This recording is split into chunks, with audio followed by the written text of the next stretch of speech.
आज हम बात करेंगे एक ऐसे पर्वत के बारे में जो हिमालय पर्वत से भी पुराना है। एक ऐसा पर्वत जिनमें बहुत सारे रहस्य छिपे हुए हैं और उनके साथ कई सारी पौराणिक कथाएं जुड़ी हुई है। भगवान दत्तात्रेय का प्रमुख स्थान इसी पर्वत को माना जाता है। इस पर्वत के चारों ओर एक ऐसी दिव्य अलौकिक शक्तियां मौजूद है जिनका भेद निकालना असंभव है।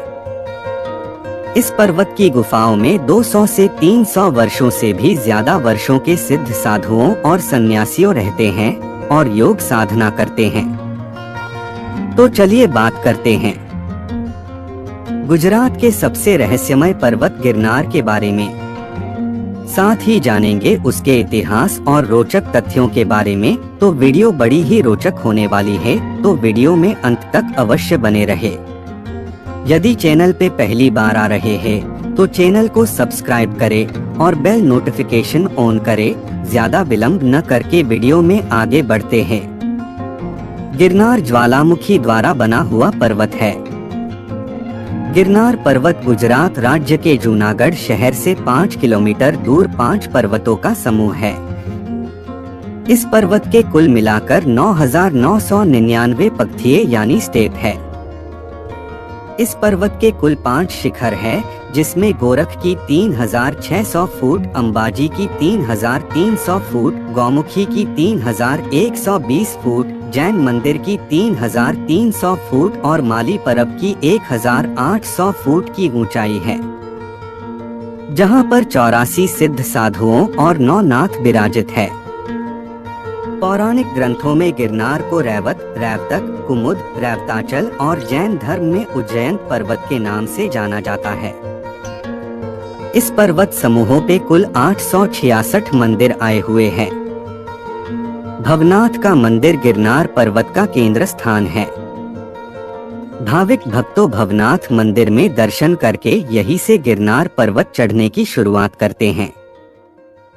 यह पर्वत हिमालय पर्वत से भी पुराना है। पिछले 22 करोड़ सालों से यह पर्वत यही स्थित है। गिरनार को कई उपमाएं दी गई है। गिरनार की गोद में काफी सारे रहस्यों, अलौकिक शक्तियों, आध्यात्मिक और कुदरती सौंदर्य से भरपूर 18 भार औषधि और जड़ी बूटियों वाली वनस्पतियां हैं। यहाँ सिद्ध साधुओं अघोरी नागा साधुओं का स्थान है और वे लोग तपस्या करते हैं। इसीलिए इसे साधुओं का मायका भी कहते हैं। गिरनार पर्वत को भगवान दत्तात्रेय का मुख्य स्थान माना जाता है। अब हम गिरनार पर्वत के इतिहास के बारे में बात करेंगे। गिरनार के साथ कई सारी पौराणिक कथाएं जुड़ी हुई हैं। जैसे पहले कहा कि गिरनार पर्वत हिमालय पर्वत से भी पुराना है, इसीलिए उसे हिमालय पर्वत का पितामह भी कहा जाता है। पौराणिक साहित्य की और हमारे हिंदू देवी देवताओं की कथाएं इस पर्वत के साथ जुड़ी हुई हैं। वैदिक ऋषियों में से भृगु और च्यवन ऋषि की कथाएं, महाभारत की पांडव कथा, कृष्ण कथा और अश्वत्थामा कथा, रामायण की राम लक्ष्मण और हनुमान धारा की कथाएं तथा पुराणों में शैव कथा, शाक्त कथा, मृगी कथा, मुचकंद कथा, रेवती कथा, भूत प्रेत से संबंधित काली महाकाली कथाएं, पांडव गुफा और कालिका, सती अनुसुया से संबंधित और कहीं सारी पौराणिक कथाएं गिरनार से जुड़ी हुए हैं। गिरनार पर्वत पर देवी पार्वती माता अंबाजी के रूप में विराजित है। पौराणिक कथा के अनुसार जब भगवान विष्णु ने अपने सुदर्शन चक्र से देवी सती के देह के 52 टुकड़े किए, तब यहाँ पर देवी सती का पेट यानी उदर का भाग गिरा था। इसीलिए ये जगह उद्यन शक्तिपीठ के नाम से जानी जाती है। गिरनार के सानिध्य में अंबाजी माता का अति प्राचीन और पश्चिमाभिमुख मंदिर आया हुआ है, जिसका निर्माण 13वीं सदी में वस्तुपाल द्वारा गुर्जर शैली में किया गया था। इस मंदिर के गर्भगृह में माता अंबा मुखारविंद रूप में विराजित है। दंतकथा के अनुसार ऐसा कहा जाता है कि भगवान शिव को गिरनार की भूमि हिमालय से भी अति प्रिय थी। एक बार शिवजी कैलाश पर्वत को त्याग कर यहाँ गिरनार की भूमि पर आए और तब साधना करने बैठ गई। वो अपनी साधना में इतने लीन हो गए कि वो अपना कैलाश पर्वत और परिवार सब कुछ भूल गए। तब माता पार्वती 33 कोटि देवताओं के साथ शिवजी को ढूंढने निकले और ढूंढते ढूंढते यहाँ गिरनार की भूमि पर पहुँचे और उन्होंने देखा कि शिवजी यहाँ पर विराजित थे। माता पार्वती को भी यह भूमि बेहद अच्छी लगी। तब से भगवान शिव यहाँ भवनाथ महादेव के रूप में हमेशा के लिए विराजमान हो गए। माता पार्वती गिरनार की गोद में माता अंबाजी के रूप में विराजमान हो गए और 33 कोटि देवताओं को भी यहाँ विराजित होने के लिए कहा। पौराणिक काल में भवनाथ मंदिर भवेश्वर के नाम से जाना जाता था। आदि अनादि काल से गिरनार पर्वत के सानिध्य में भगवान शिव का भवनाथ महादेव के रूप में निवास स्थान है। भवनाथ महादेव का उल्लेख स्कंद पुराण में भी किया गया है। भवनाथ मंदिर की बगल में पवित्र मृगी कुंड आया हुआ है, जिसमें प्रत्येक शिवरात्रि पे महादेव अदृश्य रूप में इस कुंड में स्नान करने आते हैं, ऐसा कहा जाता है। श्री भवनाथ महादेव के दर्शन मात्र से ही भवो भाव के दुख टल जाते हैं। गिरनार पर्वत के प्रवेश द्वार समान भवनाथ मंदिर के गर्भगृह में एक स्वयंभू भवनाथ महादेव का शिवलिंग है और उसके बाजू में दूसरा एक शिवलिंग है, जो चिरंजीवी अश्वत्थामा द्वारा स्थापित किया गया था। ऐसा कहा जाता है कि आज भी अश्वत्थामा महाशिवरात्रि के दिन अदृश्य रूप में मृगी कुंड में स्नान करने आते हैं। मोक्षदायिनी गंगा गिरनार पर्वत पे गौमुखी गंगा के रूप में बहती है, इसीलिए यह स्थान अति पवित्र है। पौराणिक कथा के अनुसार श्री सत्यधाम ऋषि ने भगवान श्री कृष्ण को प्रसन्न करने के लिए 1000 साल तक तपस्या की, पर फिर भी भगवान श्री कृष्ण प्रसन्न न हुए। तब आकाशवाणी हुई कि तुमने बाल्यावस्था में पानी पीने जाती हुए प्यासी गाय को लाठी मारकर पानी नहीं पीने दिया था। इसी पाप के वजह से मैं तुम्हें दर्शन नहीं दे सकता। यह सुनकर जब ऋषि ने देह त्याग करने का विचार किया, तब फिर एक बार आकाशवाणी हुई कि तुम रेवत अर्थात गिरनार पर जाकर तपस्या करो, तुम्हें पापों में से मुक्ति मिलेगी। आकाशवाणी सुनकर ऋषि ने रेवत पर्वत जाकर 1000 साल तक तपस्या की। तपस्या से प्रसन्न होकर माँ अम्बा ने दर्शन दिए और इसके साथ ही ऋषि ने माँ गंगा की स्तुति की। तब माँ गंगा गौमुखी में से प्रकट हुए। ऋषि ने इस गौमुखी गंगा के जल से स्नान किया और अपने सारे पापों में से मुक्ति पाकर उसने वैकुंठ में वास मिला। गिरनार स्थित बहती गौमुखी गंगा में स्नान करने से स्वर्ग के कल्पवृक्ष समान सुख और पुण्य मिलता है। गिरनार पर्वत भगवान दत्तात्रेय की साधना भूमि है। यहाँ के कण कण में गुरु दत्तात्रेय की अनुभूति होती है।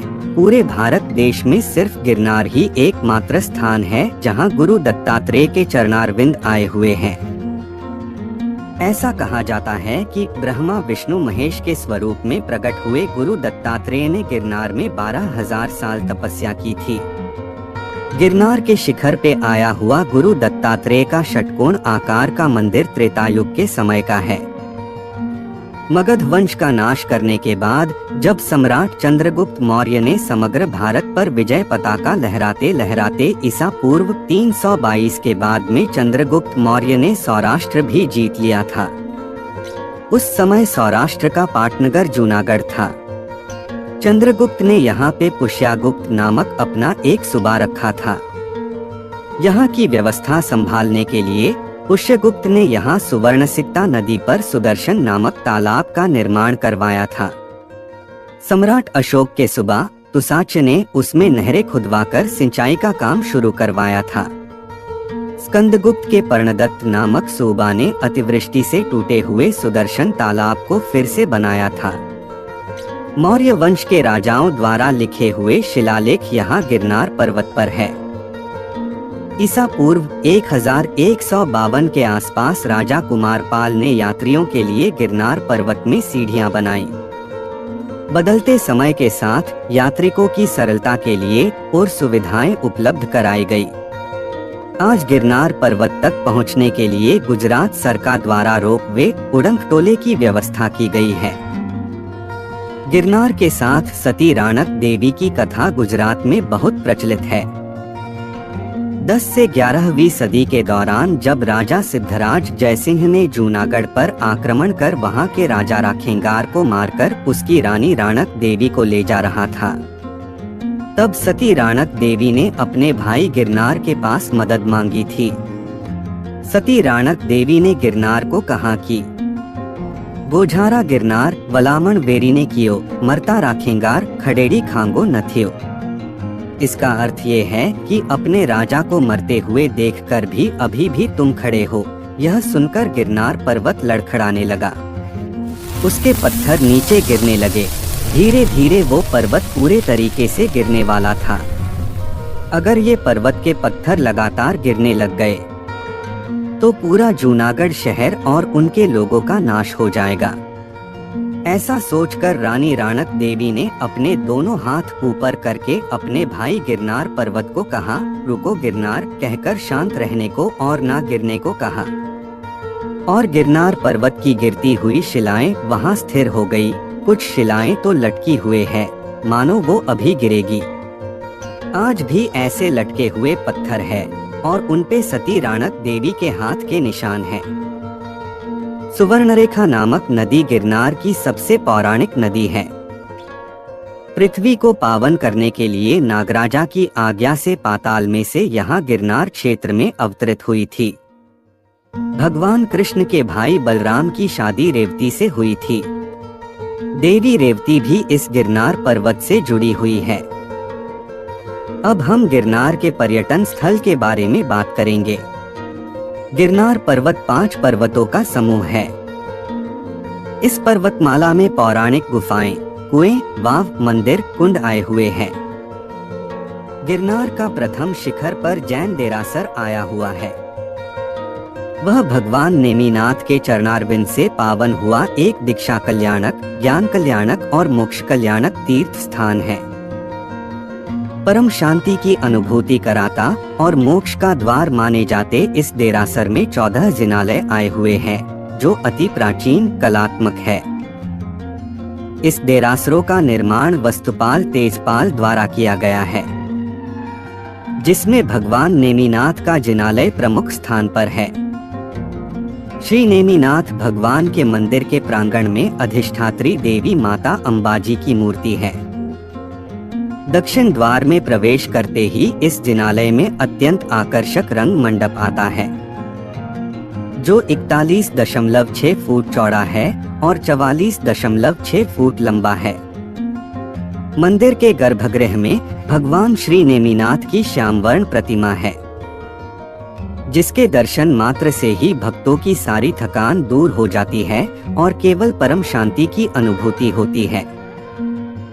भगवान नेमिनाथ की प्रतिमा दुनिया की सबसे प्राचीन प्रतिमाओं में से एक है। गिरनार पर्वत की सबसे ऊंची शिखर गुरु गोरखनाथ की है, जहां पे गुरु दत्तात्रेय के पावन चरणारविंद है। पौराणिक कथा के अनुसार कलयुग की आरंभ के समय भगवान विष्णु ने कलयुग की यातनाओं और पृथ्वी पर होने वाली आपत्तियों के निराकरण के लिए योगियों में श्रेष्ठ ऐसे नव नारायणों को आमंत्रित किया। यह नव नारायणों नवनाथों के रूप में भगवान विष्णु के ही अवतार है। नाथ संप्रदाय के नवनाथ में से एक गुरु गोरखनाथ यहीं पर विराजित है। यहाँ उनका दिव्य एवं अखंड यज्ञ और उनके पावन चरणारविंद मौजूद है, जो युगों युगों से भक्तों को पावन करते आए हैं।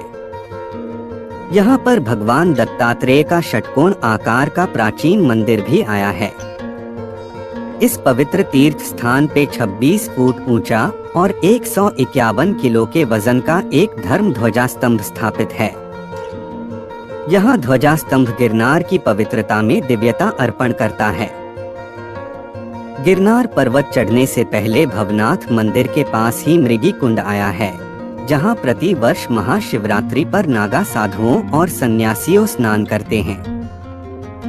ये साधुओं सिर्फ शिवरात्रि के दिन ही इस कुंड में स्नान करने के लिए डुबकी लगाते हैं। मृगी कुंड में अति प्राचीन नदी सुवर्ण रेखा का जल बहता है और इसका जल अमृत समान है। महाशिवरात्रि के दिन मृगी कुंड में सिद्ध साधुओं, अघोरी बाबाओं का शाही स्नान गिरनार की तलेटी में आध्यात्मिकता का अनुभव कराता है। इस कुंड में पवित्र नदी सुवर्ण रेखा का जल बहता है, इसीलिए इस अमृत समान जल के स्नान करने से मोक्ष की प्राप्ति होती है। नवनाथ और 84 सिद्धों के स्थानक ऐसे गिरनार पे भर्तृहरि, गोपीचंद, अश्वत्थामा का वास है। और ऐसा कहा जाता है कि शिवरात्रि के दिन मृगी कुंड में होने वाले शाही स्नान में यह चिरंजीवियों और खुद महादेव भी साधु रूप में स्नान करने के लिए आते हैं। इस शाही स्नान में जितने भी साधुओं ने डुबकी लगाई होती है, उसमें से एक साधु बाहर नहीं निकलता, क्योंकि उसे मोक्ष की प्राप्ति हो चुकी होती है। गिरनार पर्वत पर रहस्यमय कुंड आए हुए हैं, जैसे कि भीम कुंड, गजपत कुंड, कमंडल कुंड और दामोदर कुंड। भीम कुंड का जल गर्मी के मौसम में भी शीतल रहता है। यह कुंड जैन देरासर के पास आया हुआ है। गजपत कुंड में 14,000 नदियों का जल बहता है। इस कुंड के पानी में स्नान करने और उसका पानी पीने से हम रोग मुक्त हो जाते हैं। इस कुंड का पानी स्वास्थ्य के लिए गुणकारी है। कमंडल कुंड का निर्माण भगवान दत्तात्रेय के यहाँ पर कमंडल फेंकने से हुआ था। इस कुंड में अखुट जल है। दामोदर कुंड की बात करें तो आदि कवि नरसिंह मेहता प्रातःकाल भजन गाते गाते यहाँ स्नान करने आते थे। ब्रह्मा जी द्वारा निर्मित दामोदर कुंड में गंगा, यमुना, सरस्वती, नर्मदा, सिंधु, कावेरी, क्षिप्रा, चरमण्यावती, गोदावरी आदि पवित्र नदियों का जल बहता है। इस कुंड में मनुष्य के अस्थियां विसर्जित करने से वो जल्द ही पिघल जाती है और उनकी आत्मा को मोक्ष प्राप्त होता है। इसीलिए लोग इस कुंड में अस्थियां विसर्जित करने आते हैं। यह जल काफी शुभ माना जाता है। गिरनार में कश्मीर की अनुभूति करता स्थल पत्थर चट्टी की जगह है। यह गिरनार की बेहद खूबसूरत जगह है और रहस्यमय भी। ऐसा कहा जाता है कि रामानुज संप्रदाय के श्री नरहर स्वामी 200 साल पहले गिरनार पे तपस्या करने के लिए आए थे। यहाँ पे उसने नुकीले पत्थरों के बीच कड़ी तपस्या की थी। इस जगह पे अपनी भक्ति साधना की दिव्यता अर्पित करके 125 वर्ष की आयु में श्री नरहरि स्वामी देव हो गए थे और गिरनार के पर्वतों में ही वो समा गए थे। इसके अलावा गिरनार पर्वत के विस्तार में ऊपरकोट किला, निचला कोट किला, धक्का बारी, बौद्ध गुफाएं, राणक देवी के पंजे की निशानियां, अड़ी कड़ी वाव, नवघन कुआ, अनाज कोठा, नरसिंह मेहता का चौराहा, अशोक शिलालेख आदि जैसे पौराणिक स्थानों आए हुए हैं। गिरनार पर्वत की दो महत्वपूर्ण बाबत बहुत प्रख्यात है: महाशिवरात्रि का मेला और लीली परिक्रमा। गिरनार की गोद में भवनाथ की तलेटी में यहाँ प्रतिवर्ष महाशिवरात्रि बड़े धूमधाम से मनाई जाती है। यहाँ गिरनार के अघोरी, सिद्ध संतों, साधुओं, नागा साधुओं, सन्यासी का मेला लगता है और यही साधु संतों को देखने के लिए देश के कोने कोने से लोग यहाँ यह मेला देखने आते हैं, क्योंकि यही एक ऐसा दिन है जब ये सारे अघोरी, सिद्ध संतों, साधुओं अपनी गुफा में से निकलकर बाहर आते हैं। महाशिवरात्रि पर आयोजित होने वाले इस मेले को भवनाथ का मेला कहा जाता है। यह मेला प्रति वर्ष महावद नवमी तिथि से शुरू होकर महावद अमावस्या यानी कि शिवरात्रि के दिन खत्म होता है। इस मेले के साधु, संस्कृति और समाज का पवित्र त्रिवेणी संगम देखने को मिलता है और चारों ओर जय गिरनारी गिरनारी और महादेव महादेव की गूंज सुनाई देती है। मेले की शुरुआत भवनाथ मंदिर पर ध्वजा चढ़ाकर होती है और पूर्णाहुति मृगी कुंड में शाही स्नान से खत्म होती है। मेले में ये इन साधुओं की रवेड़ी शोभा यात्रा निकलती है, जिसमें ये सब साधुओं लाठी, तलवार, भाला, पट्टेबाजी से करतब दिखाते हैं। अंग पर भभूत लगाए हुए ये जटाधारी साधुओं इस मेले का मुख्य आकर्षण होते हैं। अंत में ये सब साधुओं मृगी कुंड में शाही स्नान कर डुबकी लगाकर इस शिवरात्रि का समापन करते हैं। इस कुंड में सब नागा साधुओं स्नान करते हैं और इनमें से एक को मोक्ष की प्राप्ति हो जाती है। अब बात करते हैं गिरनार पर्वत की लीली परिक्रमा की। जो लोग ये पर्वत चढ़ नहीं सकते वे लोग गिरनार पर्वत की चारों ओर प्रदक्षिणा करते हैं, जिसे लीली परिक्रमा कहा जाता है। इसकी शुरुआत कार्तिक सुद एकादशी तिथि से शुरू होकर पूनम यानी कि देव दिवाली तक चलती है। इस परिक्रमा में गिरनार के पांचों पर्वतों की प्रदक्षिणा करते हुए 36 किलोमीटर तक का रास्ता बीच जंगल में से काटना पड़ता है। यह परिक्रमा कुल 5 दिनों की होती है। यात्रियों अपने साथ रसोई का सामान अपने साथ में ले जाते हैं। पूरे दिन जंगल में से रास्ता काटते हैं और रात्रि को जहां पहुंचे हो वहां ठहर जाते हैं। पहले के समय में सबको खाना बनाने का सामान साथ के जाना पड़ता था, पर अब तो परिक्रमा के पूरे रास्ते में संस्थाओं द्वारा भोजन, शरबत के कैंप, अन्न क्षेत्र हर जगह पर पाए जाते हैं, जिससे यात्रियों को खाने के मामले में ज्यादा दिक्कत नहीं होती। परिक्रमा के दौरान जंगल में बहुत सी प्राचीन जगहें देखने को मिलती है और इनका एक अलग ही अनुभव होता है। इस परिक्रमा का इतिहास 24,000 साल पुराना है। पहले ऋषि मुनियों ये परिक्रमा करते थे और अब मनुष्यों द्वारा यह परिक्रमा की जाती है।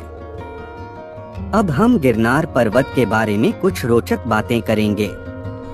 हिमालय से भी पुराने इस गिरनार पर्वत में काफी सारे गैबी यानी कि गुप्त रहस्यों, अलौकिक शक्तियाँ, दिव्यता, आध्यात्मिकता और कुदरती सौंदर्य से भरपूर 18 भार वनस्पतियों और जड़ी बूटियों का खजाना है।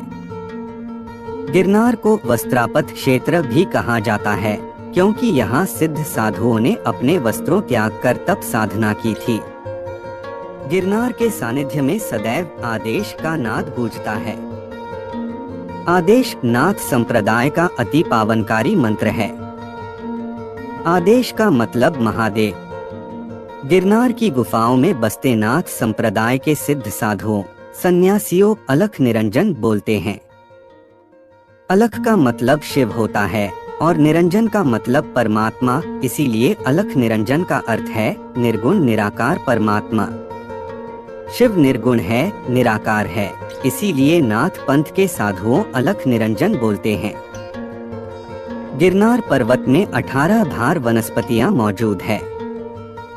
एक भार का मतलब है 20,21,76,000 जितनी संख्या, और यहाँ गिरनार में तो 18 भार जितनी अधिक संख्या में कुदरती वनस्पतियां हैं, जिसमें औषधियाँ, जड़ी बूटियाँ शामिल है, जिससे काफी सारी बीमारियों का इलाज हो सकता है। इन 18 भार वनस्पतियों में 4 भार फल वाले वृक्ष, 4 भार बिना फल के वृक्ष, 4 भार कांटे वाले वृक्ष और 6 भार लताओं जैसी झाड़ियों का समावेश होता है। ऐसा कहा जाता है कि इस गिरनार पर्वत की जगह पहले समुद्र था और समय जाने के बाद वह समुद्र द्वारका की ओर चला गया था। इसीलिए आज भी गिरनार में समुद्री वनस्पतियां पाई जाती हैं। गिरनार के पांचों पर्वतों में कुल मिलाकर 866 मंदिर है। सभी पर्वत के दादर एक पर्वत के शिखर से दूसरे की ओर ले जाता है। अब सरकार द्वारा रोप वे की सुविधा भी है, जिससे अंबाजी पर्वत तक पहुंच सकते हैं। गिरनार और दातार डूंगर के बीच नवनाथ आया हुआ है, जिसे 84 सिद्ध की टेकरी कहते हैं, और अब ये तगटगिया डूंगर के नाम से जाना जाता है। गिरनार में ऐसी वनस्पतियां हैं जिसकी जड़ों को पका के खिचड़ी खाने से 6 महीनों तक भूख नहीं लगती।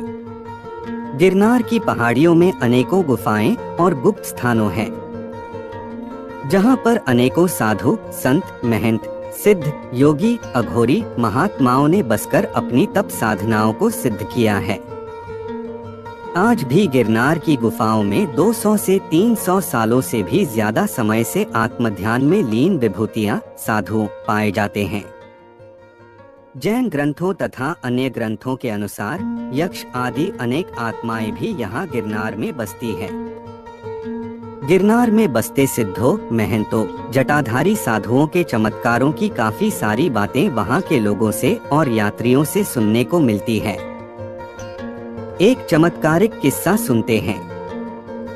एक बार कुछ यात्रीगण गिरनार में रास्ता भूल गए थे। तब वो लोग किसी साधु की गुफा के पास पहुंच गए थे। उस योगी महात्मा ने उन लोगों को सहानुभूति देकर शांति से बिठाया और खाने के लिए वृक्ष के कुछ पत्ते दिए। वो पत्ते उन लोगों को स्वाद में पापड़ की तरह लगे और उससे उन लोगों की भूख भी मिट गई। बाद में उस योगी महात्मा ने उन लोगों के जख्मों की सारवार करके उन लोगों को किसी रास्ते तक छोड़ने गए और वे लोग उनकी असली जगह पर आ गए थे। दूसरे ही दिन वे लोग यह गुफा के स्थान पर आए तो वहाँ न कोई गुफा थी और न कोई योगी। गिरनार की शिलाओं में करोड़ों साल पुरानी वनस्पतियों के अवशेष मिलते हैं। गिरनार की गुफाओं में बसते नागा साधुओं सिर्फ महाशिवरात्रि के दिन ही बाहर निकलते हैं। वे लोग भवनाथ के मेले में अपने अजीबोगरीब अकल्पनीय करतबों से सबको मंत्रमुग्ध कर देते हैं और बाद में मृगी कुंड में शाही स्नान कर वापस गुफा में चले जाते हैं। गिरनार में साक्षात गुरु दत्तात्रेय की अनुभूति होती है।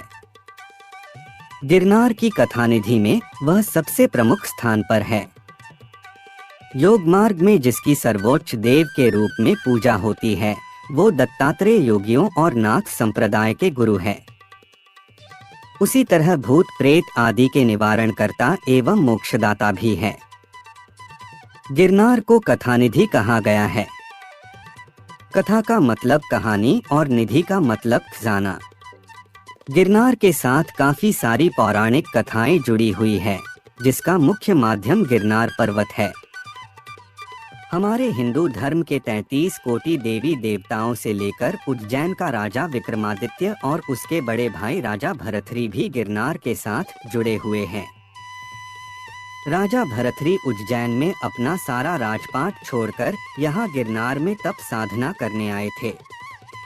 आज भी यहाँ उनके नाम की गुफा भरथरी गुफा और स्थान भरथरी स्थान मौजूद है। तो यह बात थी हमारे गेबी गिरनार पर्वत की, जो काफी रहस्यमय कथाओं और अलौकिक शक्तियों से भरपूर है और करोड़ों सालों से यहाँ अपने रहस्यों के साथ बैठा हुआ है। गिरनार के बारे में लिखने जाएं तो पन्नों भी कम पड़ेंगे, क्योंकि उनके बारे में लिखना और उनका इतिहास भी उसी की तरह गहरा और बड़ा है। एक ऐसा पर्वत जो सदियों से संतों, महंतों, जोगियों, अघोरियों, साधुओं का निवास स्थान रहा है और खुद महादेव का भी यह प्रिय स्थान है। आप कभी गुजरात जाओ तो जूनागढ़ के गिरनार पर्वत की मुलाकात जरूर लीजिएगा। आपको हमारी द्वारा दी गई जानकारी कैसी लगी कमेंट करके अवश्य बताएगा। यदि वीडियो अच्छी लगी हो तो वीडियो को लाइक और चैनल को सब्सक्राइब अवश्य करें। जय गिरनारी, हर हर महादेव।